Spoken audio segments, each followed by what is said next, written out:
Om Kannimoola Ganapati Bhagavane Sharanamayappa. Om Swamiye Sharanamayappa. Om Guruvin Guruve Sharanamayappa. Om Gurupada Vandanave Sharanamayappa. Adhyaya 9. Message of Wisdom. Jnanopadesha. Karma Vibhaga Yoga. Sutta Maharshi said, after hearing the words of the Lord, the king questioned further. King Rajasekhara asked, O Bhagwan, how many karmas are there? What are their types? What is the way to eradicate karmas? Please tell me all this. Bhagwan said, Karma is divided mainly into two sections, Prarabdha and Sanchita. Prarabdha must certainly be gone through and experienced. There is no other way to get over this. Sanchita is eliminated when one's mind is immersed in Brahman. For living beings, there are three bodies: Sthula, that is the physical body; Sukshma, that is the astral body; and Karana, that is the causal body. The Sthula Sharira, that is the physical body, can be seen always. For living beings, dreams are seen from Sukshma Sharira, that is the astral body. The Karana Sharira, that is the causal body, exists with karmas, including Sanchita karmas, in the oscillating soul. Please understand this. O king, when the Prarabdha karma, the effect of the actions and reactions of previous births, is exhausted, the body dies. But the causal and the astral bodies do not get destroyed. Because of this, living beings take birth again and again. On death, only the Sthula Sharira, that is the physical body, is lost and destroyed for living beings. Births take place because of Karana and Sukshma Sharira, that is the causal and the astral bodies. The Jivatma remains as Sukshma Sharira, that is the astral body. The Lord continued by relating the conditions after death. Because of the effects of one's actions, the Jiva takes birth again in the Sthula Sharira, that is a physical body. The Lord continued by relating the conditions after death.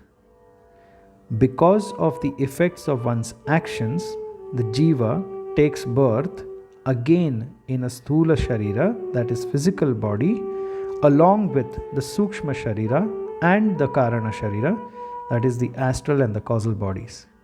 He then reaches heaven or hell as per the effects of his karma. After experiencing the effects of his karmas, there in these worlds, the Jiva is freed from the whole Sthula Sharira, that is the physical body. The Jiva encased in the astral and the causal bodies then reaches the Chandra Mandala, the space of moon sky, and from there comes to earth as water in the form of rains. Then it gets affiliated with the plants and takes birth with the help of these parents who have eaten the plants from the sperm along of male and ovum of female. The rebirth thus takes place according to his own karma. Just as the heat of the sun causes water to become clouds and return to earth as rain, the effects of karma as the heat of the sun causes rebirth again and again of the jivas. O great king, what more do you wish to hear from me? Sutta Maharshi said, after listening to the advice of the Lord, the king asked again, O Lord, you told me that the jivas experience the effect of their karma in the higher worlds. How is it then that there are leftover sanchita karmas which the jivas need to experience? Bhagwan replied, the fruits of karmas done by men with the three instruments, that is, mind, speech, and body, cannot be exhausted even within the lifespan of even a lakh of janmas, that is, lakhs of births.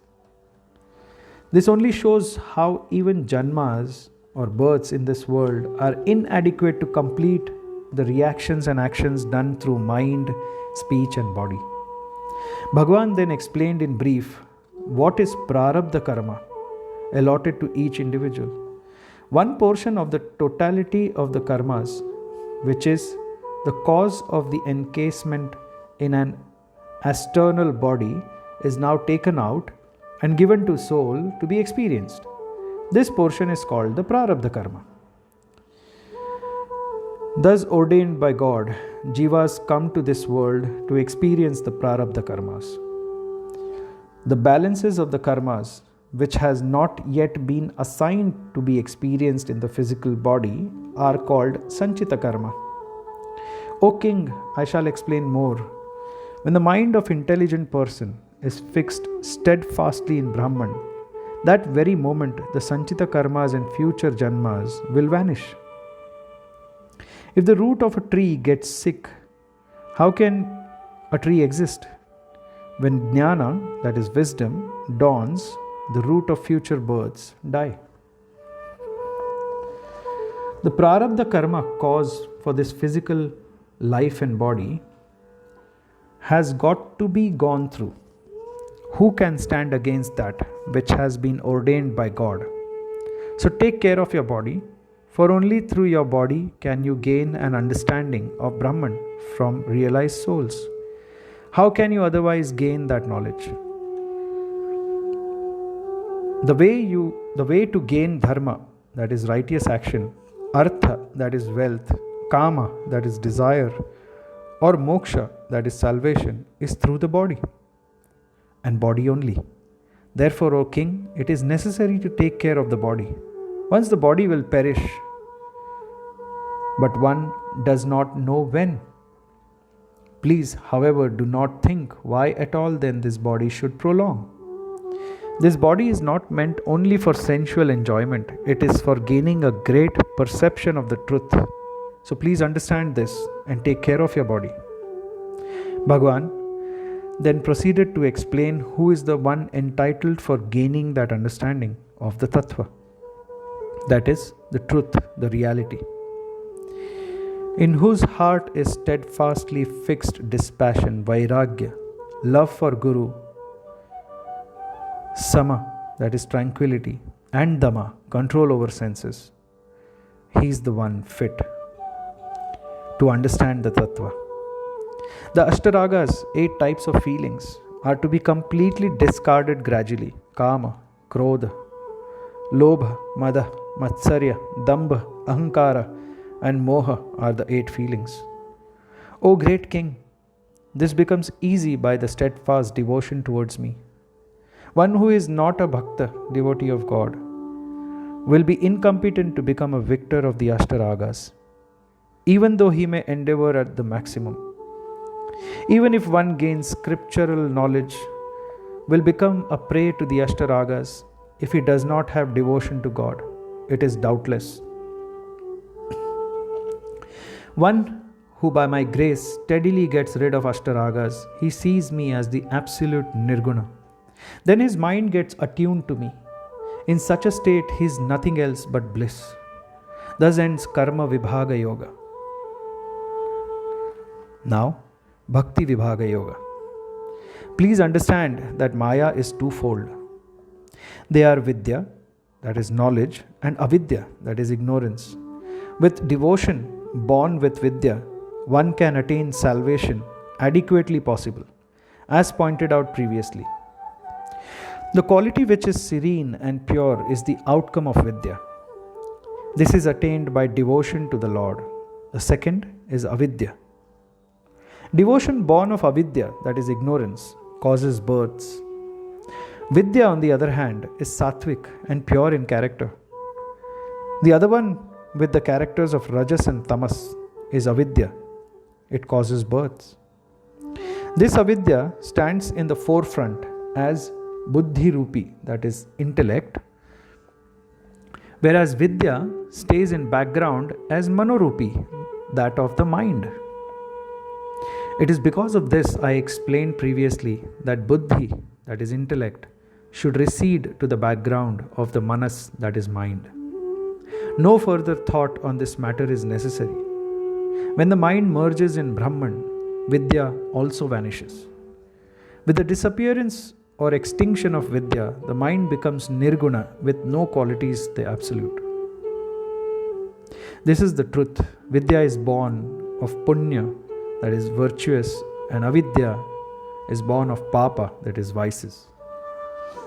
Bhagavan further explained the meaning of sattvic qualities: belief and trust in God, determination, courage, compassion towards all living beings, being of a happy disposition.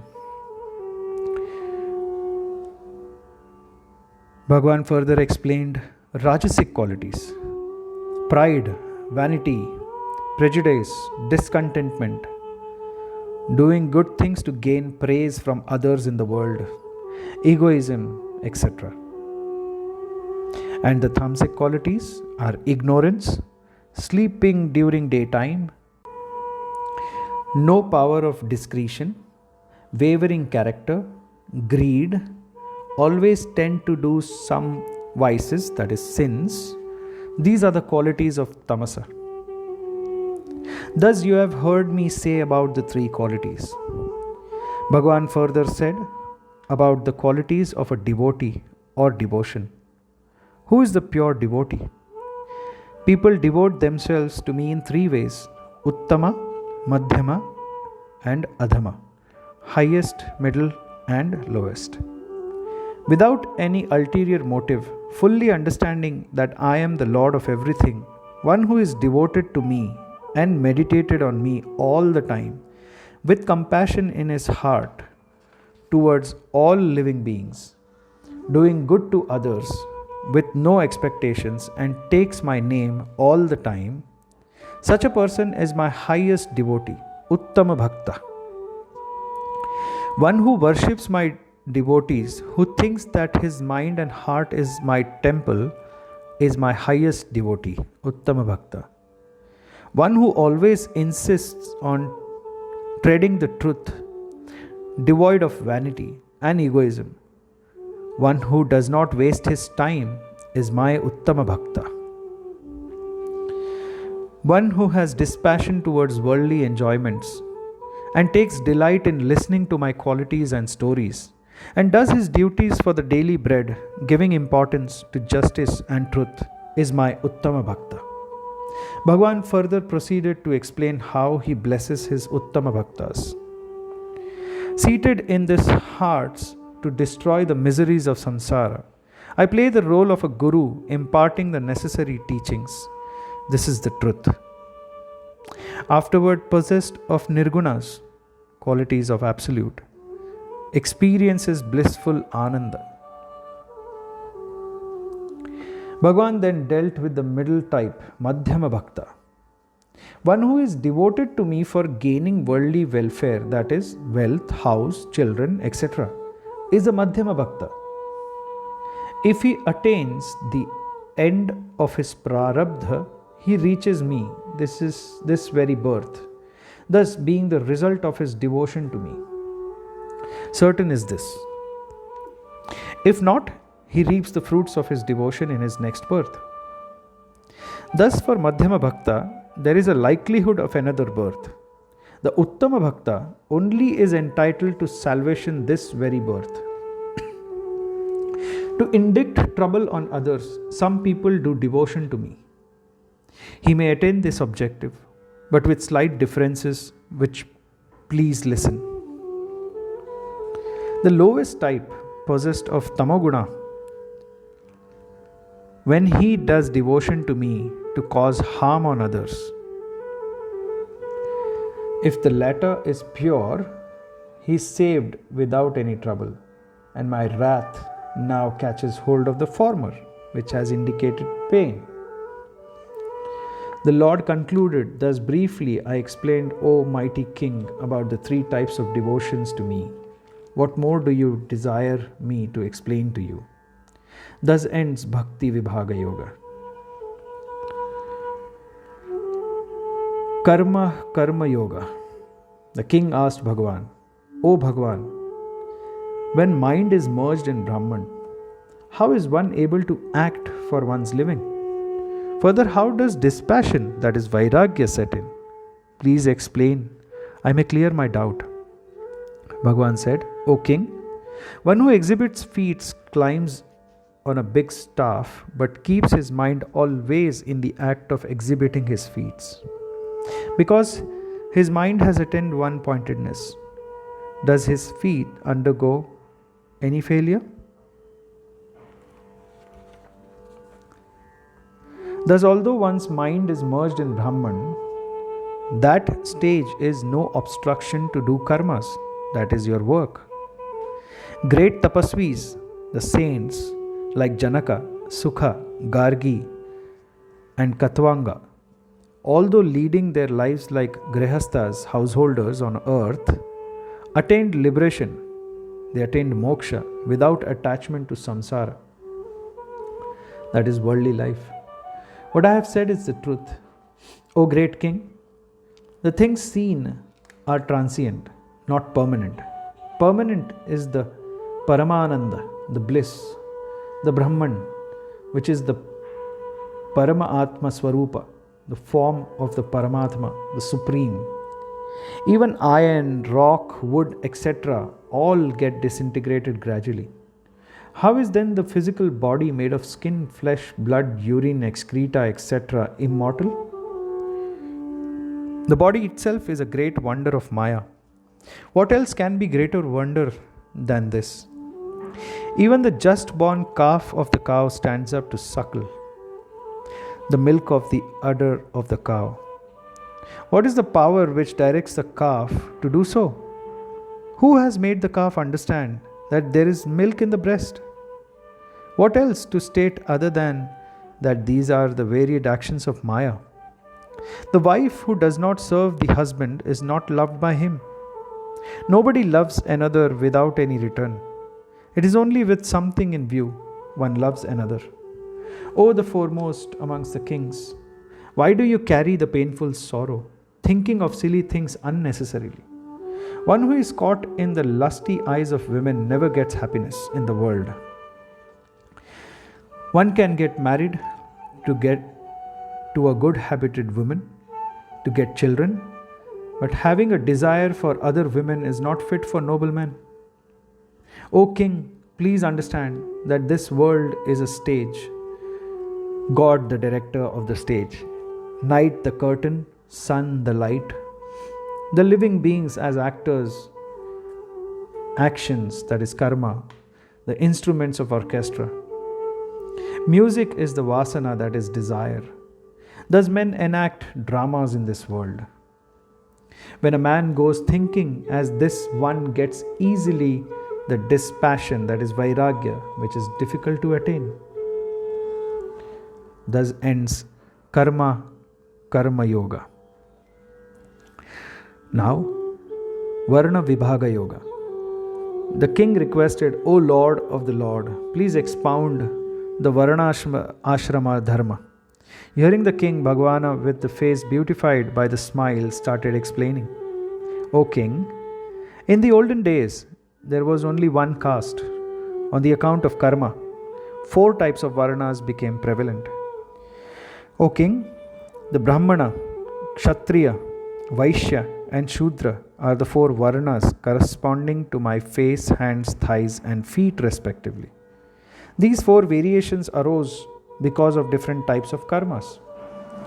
The Brahmin with sattva qualities, the Kshatriya with rajasic and sattvic qualities, Vaishya with 3 equally proportioned qualities of sattvic, rajasic and tamasic, and Shudra is with rajasic and tamasic qualities only. I have already dealt before with guna traya lakshanas, 3 different qualities, that is guna traya lakshanas. There are 4 ashramas, that is brahmacharya, grihastha, vanaprastha and sannyasa, of which grihastha is the great in as much as the other 3, that is brahmachari, vanaprastha and sannyasi. Praise him with love and gratitude at midday for their meals.